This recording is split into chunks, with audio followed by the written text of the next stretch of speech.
como se preparar para consulta com o proctologista. Se você está precisando consultar com o proctologista, provavelmente você já está com essa dúvida. Então vamos lá, vamos dar uma olhada no que fazer e como se preparar para essa consulta. Vamos lá?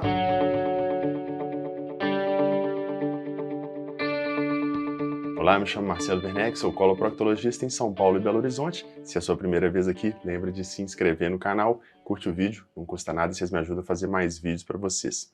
Gente, eu lancei um curso que se chama Intestino Saudável, são mais de 5 horas de aula e lá eu falo sobre tudo relacionado ao intestino, alimentação, probióticos, suplementos, os melhores alimentos, os piores alimentos. Então se você tiver interesse, o link está aqui abaixo, sei que vocês vão gostar do curso. Então vamos lá, consulta com o proctologista, como se preparar? Primeira coisa, né gente, o preparo está aqui, ó.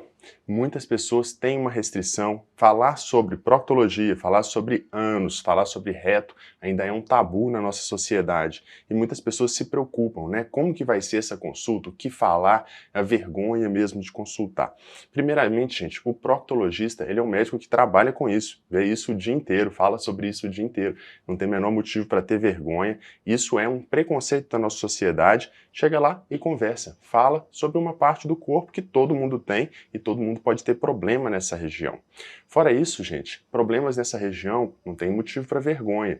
Todo mundo pode ter e isso é causado muitas vezes pelo funcionamento intestinal, trauma na hora de evacuar, esforço para evacuar. Várias coisas podem causar problema na região do ânus, do reto e também do abdômen, do intestino. Então não tem motivo para ter vergonha de falar. É muito interessante que as pessoas muitas vezes têm vergonha de falar das fezes até com o próprio médico. Não tem motivo para isso, gente. As fezes são um indicativo do funcionamento do nosso intestino e do nosso organismo como um todo. Todo mundo faz cocô, todo mundo vai ao banheiro, não tem motivo para a gente ter vergonha de falar sobre isso. É claro que muitas vezes esse não é o assunto que as pessoas vão conversar ali numa festa, num momento de descontração, mas é um assunto que a gente tem que perder a vergonha de falar. Todo mundo tem, todo mundo faz, e é importante, inclusive, gente, que as pessoas olhem o cocô. Quando for ao banheiro, tem que olhar, tem que ver como que tá a cor, o aspecto, porque isso fala muito pra gente sobre o funcionamento do nosso organismo. Eu tenho uma série de vídeos aqui que eu falo sobre a cor do cocô, e isso é muito importante a gente falar para as pessoas entenderem e saberem quando tem alguma coisa errada. Tá bom? Então você fez o preparo psicológico, já tá pronto para ir na consulta e falar tudo que você tá sentindo. Ótimo.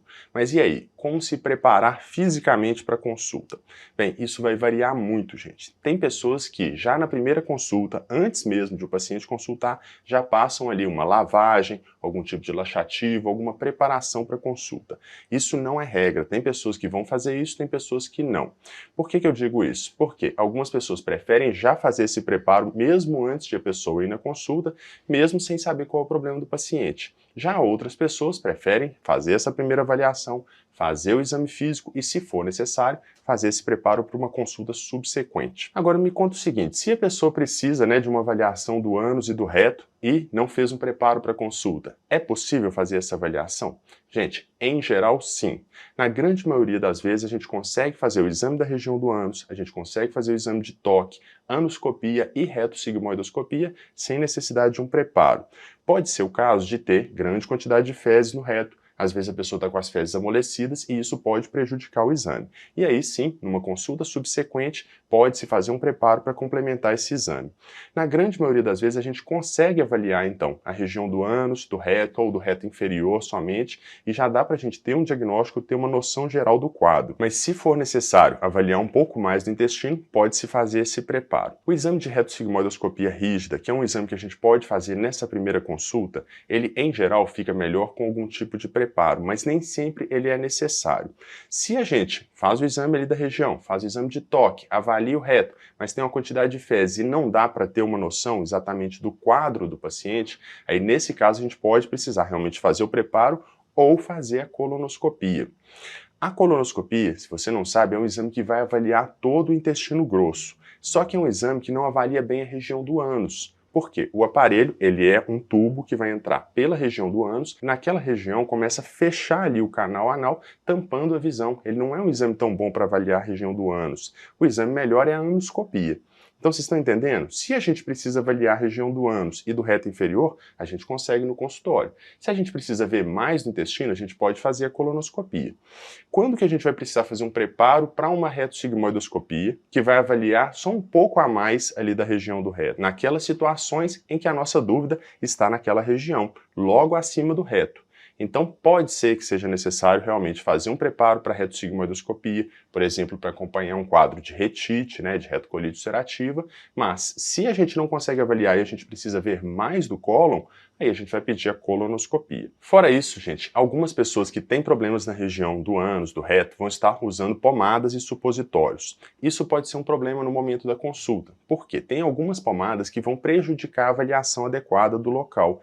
Então, se não for uma coisa extremamente necessária, o ideal é que, logo antes da consulta, não use nenhuma pomada na região. Pomadas muitas vezes que são usadas para assadura, aquelas pomadas para proteger a região, ou às vezes algumas pomadas que são mais pegajosas, elas vão ser difíceis de retirar, e isso pode prejudicar o exame físico. Então o ideal realmente, antes de uma consulta, se não for extremamente necessário, suspenda o uso de pomadas ali na região. E o supositório, a mesma coisa. Se a pessoa introduz um supositório, ele vai dissolver e ele vai ficar ali na região do reto, podendo mudar a coloração das fezes, o aspecto da região, e isso pode prejudicar uma avaliação adequada. Então, gente, para consulta com o coloproctologista, o que a gente precisa? Um bom preparo psicológico, estar preparado para conversar sobre coisas que as pessoas muitas vezes consideram assuntos desagradáveis, mas que são extremamente importantes e devem ser discutidos de forma aberta e sem preconceitos. Fora isso, algumas pessoas vão passar algum tipo de preparo para a limpeza do ânus e do reto. Isso não é regra, às vezes a pessoa pode passar ou não. É importante esclarecer se precisa de algum tipo de preparo na hora da marcação da consulta. Fora isso, evite usar produtos naquela região para não prejudicar a avaliação, a não ser que seja extremamente necessário. E nesse caso, pode usar, mas explica para o médico, fala que estava sentindo alguma coisa e precisou passar algum produto. Te agradeço por ter assistido o vídeo até aqui. Agora lembrando, gente, o meu curso Intestino Saudável tem o link aqui abaixo. Pode se inscrever, se você não gostar, tem uma semana para devolver, não vai custar nada, mas eu tenho certeza que vocês vão gostar. Lá eu abordo os mais diversos assuntos relacionados à saúde intestinal, então vocês vão sair craque nesse assunto aí, são 5 horas de aula, e fora isso, acessa meu site, lá toda semana eu tenho postado textos para vocês sobre saúde intestinal, os assuntos mais variados, todos eles relacionados ao bem-estar, à saúde intestinal e saúde geral. Fora isso, se inscreva lá no meu Instagram, dr.marcelowerneck. Lá toda semana eu tenho feito caixinhas de perguntas que eu respondo as perguntas de vocês nos stories ali. São vídeos curtinhos, às vezes eu respondo com texto, mas dá para responder muita pergunta. Muito obrigado, vejo vocês na próxima.